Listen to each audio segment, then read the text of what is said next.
नूर फातिमा। आप देख रहे हैं लाइव न्यूज नाउ। शुरुआत करते हैं देश दुनिया की बड़ी खबर से। डॉक्टर आलोक त्रिपाठी ARP सेवापुरी ने बताया कि शिक्षक कलम का सिपाही होता है, शिक्षक समाज का प्रेरणा स्रोत होता है। डॉक्टर आलोक त्रिपाठी बहुत ही अच्छा गीतों की रचना करते। उन्होंने प्रेरणा और पति पत्नी के संबंधों पर वह अपने घर का पता कैसे बताते, गीत के माध्यम से आइए सुनते हैं इनकी जुबानी। आपका परिचय क्या है? नमस्कार, मैं डॉक्टर आलोक त्रिपाठी ARP सेवापुरी जनपद वाराणसी। डॉक्टर साहब, आज हम लोग जो है एक सोशल मीडिया के माध्यम से जो है आपके कला को, आपके जो है प्रतिभा को हमने देखा प्लेटफार्म पर जो कहीं ना कहीं, तो हम चाहते हैं कि आप ARP सेवापुरी में इस समय तैनात हैं, MBRC में जो है पद में जो है काम जी। कर रहे हैं वहाँ पे। शिक्षा विभाग में आपकी तैनाती है, माननीय प्रधानमंत्री जी के सर्टिफिकेट में।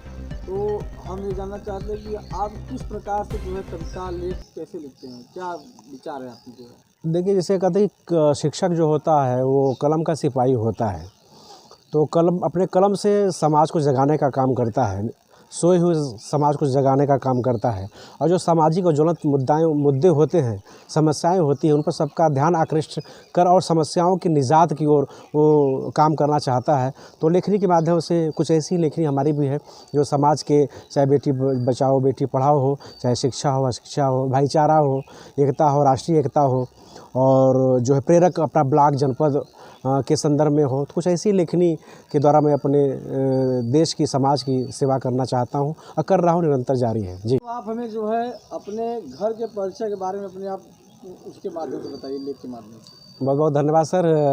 एक परिचयात्मक गीत कि मिर्ज़ा मुराद बजरिया से, मिर्ज़ा मुराद बजरिया से दक्षिण पटरी, वही नहरिया के पजरिया बाटे हमारी बखरी। मिर्ज़ा मुराद बजरिया से दक्षिण पटरी, वही नहरिया के पजरिया बाटे हमारी बखरी, वही नहरिया के पजरिया बाटे हमारी बखरी। आगे मलियान और पीछे सोनरान बा, दाएं मलियान और बाएं कोईरान बा। अलहरे टिकोरवा कतरे, अलहरे टिकोरवा कतरे सुगवा रगरी, वही नहरिया के पजरिया बाट हमारी बखरी। मिर्ज़ा मुराद बजरिया से दक्षिण पटरी, वही नहरिया के पजरिया बाटे हमारी बखरी। क्या कंटिन्यू करूँ कि फिर? अब डॉक्टर साहब, हम चाहते हैं कि जो आप कविता लिखे हैं एक जो है प्रेरक पे जो है, बिल्कुल बिल्कुल सर। तो आप हमारे दर्शकों को हमारे चैनल के माध्यम से आप वो कविता को, प्रेरक कविता सुनाइए। बहुत बहुत धन्यवाद सर। बहुत अच्छी आपका जो ये मैसेज है, इस मैसेज के माध्यम से मैं भी यही कहना चाहता हूँ। देखिए, सबसे बड़ा तो हम भाग्यशाली इस मामले में हैं कि हमारा जन्म भारतवर्ष में हुआ है, और भाग्यशाली इस मामले में और भी कि उत्तर प्रदेश के निवासी हैं।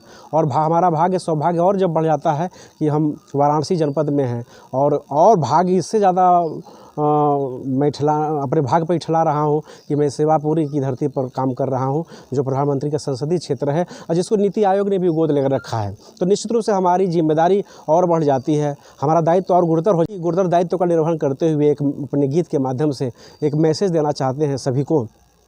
तो आप वो गीत सुने और जो इस गीत में मैसेज है उस मैसेज को जन जन तक पहुँचाएँ। मैं हमेशा आपका आभारी रहूँगा।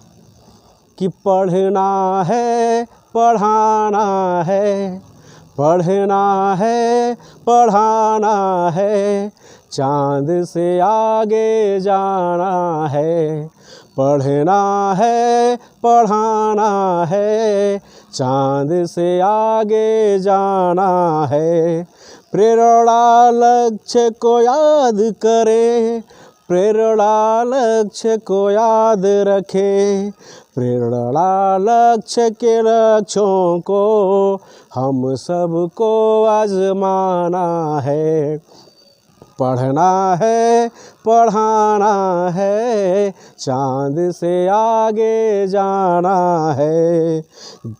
प्रेरक अब हमने ये माना है, अब हमने ये ठाना है, अब हमने ये माना है, अब हमने ये ठाना है, प्रेरक जनपद बनने तक अब तो चलते जाना है।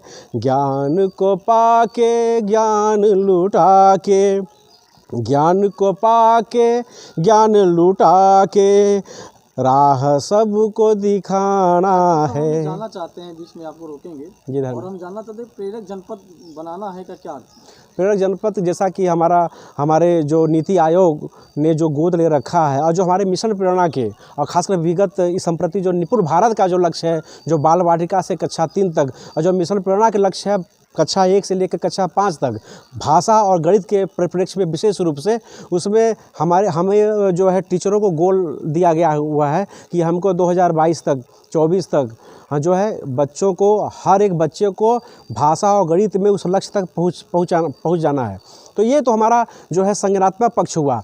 इसके अलावा हमारा जो संज्ञानात्मक पक्ष है उस पर भी हमको काम करना है। इसके अलावा जो विद्यालयों की जो भौतिक इंफ्रास्ट्रक्चर की बात होती है, जो बाला पेंटिंग हुआ, जो कायाकल्प के 19 बिंदु हैं, इन सारे बिंदुओं को लेकर समाहित करते हुए हमको जो है 2020 तक अगर कहें कि लक्ष्य तो पहले था, लेकिन अब वो लक्ष्य को बढ़ाया गया है कि 2022 तक जो है हमारा ये जनपद जो है इसको प्रेरक बनाना है। वो शिक्षण बिंदुओं को लेकर और जो है संज्ञानात्मक पक्षों को लेकर, संज्ञानात्मक पक्षों को लेकर और भौतिक इंफ्रास्ट्रक्चर को लेकर। जानकारी हम और चाहते हैं कि आप कुछ जो है पति पत्नी पे भी कुछ लिखे हैं जो लेख, जी जी, किस तरह का लेख, इससे क्या जागरूकता या किस प्रकार का संदेश लोगों को बीच में जाएगा? मैसेज जैसे कि आप देखते हैं और ऐसे कि पत्नी जो खासकर विशेष रूप से वो हर आप चट्टी पे देखें, चौराहे पे देखें, हमेशा चुटकुलों में या कहानियों में, किस्सों में हमेशा जो है वो जो है हंसी की पात्र के रूप में रखा जाता है, उनकी हंसी उड़ाया जाता है।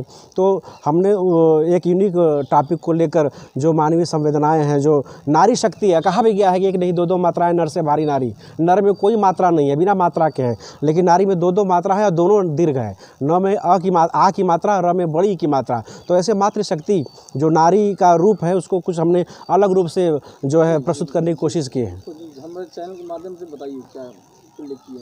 अब तो रोकेंगे। हाँ, तो मैं बात कर रहा था कि नारी पर और ख़ासकर जो पत्नी का जो विशेषण है उस पर मैं बात करना चाहता हूँ कि जो हमेशा चुटकुलों में, कहानियों में, किस्सों में, चट्टी पर, चौराहे पर लोग हंसी का पात्र उसको समझते हैं, तो हंसी की पात्र नहीं है। आइए हम वो पत्नी के या नारी के उस विशेष रूप को से आपका हम दिखलाना चाहते हैं अपनी इस भक्तियों के माध्यम से कि एक रीत बताने आया हूँ, या गीत सुनाने आया हूँ, जिसने जीवन में रंग भरा वह प्रीत जगाने आया हूँ। जो कहना है वह कहता हूँ, यदि तुम उसको सुनना चाहो। जो लिखना है वह लिखता हूँ, यदि तुम उसको सुनना चाहो, यदि तुम उसको पढ़ना चाहो। जीवन के उस मधु पात्र से आज मिलाने वाला हूँ, हर लोगों के उर स्थल में मृदु कुसुम खिलाने वाला हूँ। अब तक तो केवल पत्नी की बेवजह खिंचाई होती है, किस्सों में, चुटकुलों में हर जगह हंसाई होती है। किंतु मैं यह सब नहीं मानता, यही बताने आया हूँ।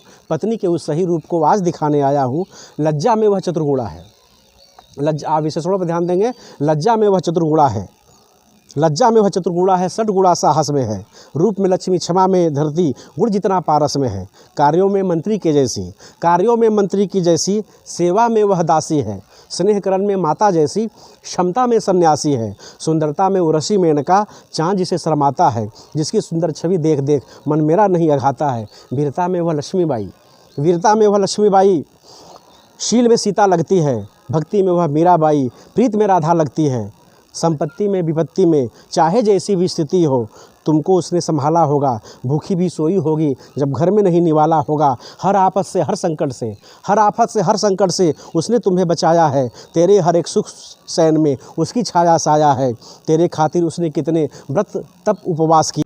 पर बेजान परिंदों पर हम वार नहीं करते, बेजान परिंदों पर हम वार नहीं करते। क्यों?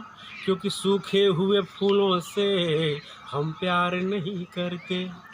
बेजान परिंदों पर हम वार नहीं करते। सूखे हुए फूलों से हम प्यार नहीं करते। और अगला जो मैसेज है कि हम प्यार तो करते हैं, हम प्यार तो करते हैं, इकरार तो करते हैं, कम ज़र्फ़ हसीनों से दो चार नहीं करते। बेजान परिंदों पर हम वार नहीं करते, सूखे हुए फूलों से हम प्यार नहीं करते। और अगला मैसेज जो बच्चों के लिए खासकर बिगड़ेल बच्चों के लिए कि जो बेटा कहना अपनी, जो बेटा कहना अपनी माँ बाप की ना माने, हम ऐसे कमीनों से टकरार नहीं करते। जो बेटा कहना अपनी माँ बाप की ना माने, हम ऐसे कमीनों से टकरार नहीं करते। और अंतिम लाइन देशभक्ति के नाम है कि हमको तो मोहब्बत है, हमको तो मोहब्बत है इस अहले गुलिस्तान से, केवल अपने देश ही नहीं पूरे संसार से, कि हमको तो मोहब्बत है इस अहले गुलिस्तान से, हम खून भी देने से इनकार नहीं करते। बेजान परिंदों पर हम वार नहीं करते, सूखे